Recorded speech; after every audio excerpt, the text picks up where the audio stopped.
Hey,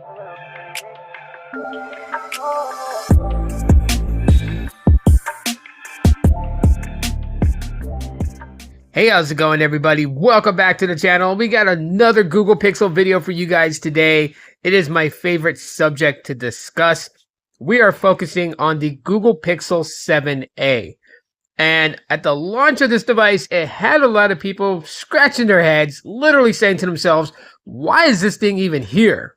Why does it exist? And the reason for that is the previous model, Pixel 6a, launched at a price tag of $449, and the Pixel 7a launched at a $499 price tag. That price tag has continued on with the Pixel 8a, and rumored Pixel 9a base model will launch also at a $499 price tag. So, why did this even exist? And the question to that is because the Pixel 7 launched at a $699 price, or actually a $599 price.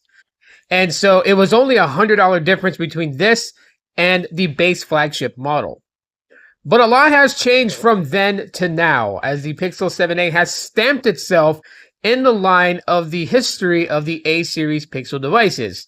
For the Pixel 3a, the 4a, the 5a, 6a, and then the 7a, it really brought in some new things that we didn't see with the A-series. And, you know, it just downright solidified itself as a really good budget device. The cameras were beefed up, as you got a 64 megapixel shooter compared to the 12 megapixel shooter that we've seen in previous Pixels. And I think they do a pretty good job in capturing photos and just having those moments locked in. I think that's one of the biggest key things there. Also with the cameras, they brought in 4K 60 frames per second, which you didn't see with the 6A or even the 6 series when it came to the selfie cam. So they started to really kind of focus on videography and beefing that up for everyday users out there, whether you were a content creator or not. You were going to get the crispest videos you can get from a Pixel in the Pixel 7a.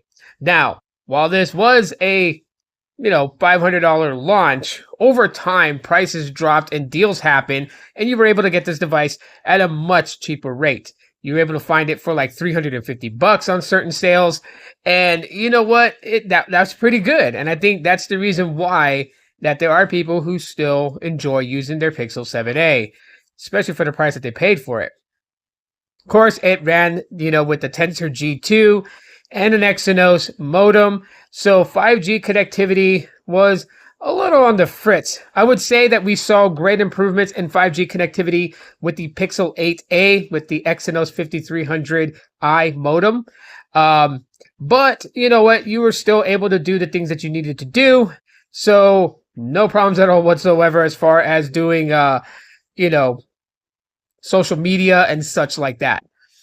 Other than that, it is extended in its life, as Google decided that it was going to go ahead and give initial updates further than what its life expectancy was, considering that the Pixel 8 series and the 9 series is getting 7 years of software support. So they decided to give just an additional amount of support to the Pixel 7 series and the 6 series to continue its life, as some people enjoy this phone and they don't really feel a need to upgrade. Especially a lot of those out there who are not YouTuber content tech creators. They don't upgrade every year. They upgrade like every 2 years or every 3 years. So the Pixel 7a is still in their pocket. It's still something that they're doing.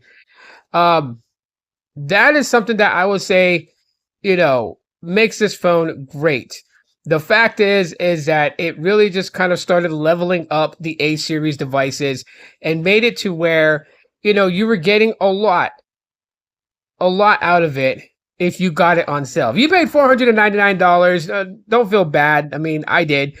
And, we still got a good amount out of this phone. We still got a good amount of things. And that's why I think it's such a great phone.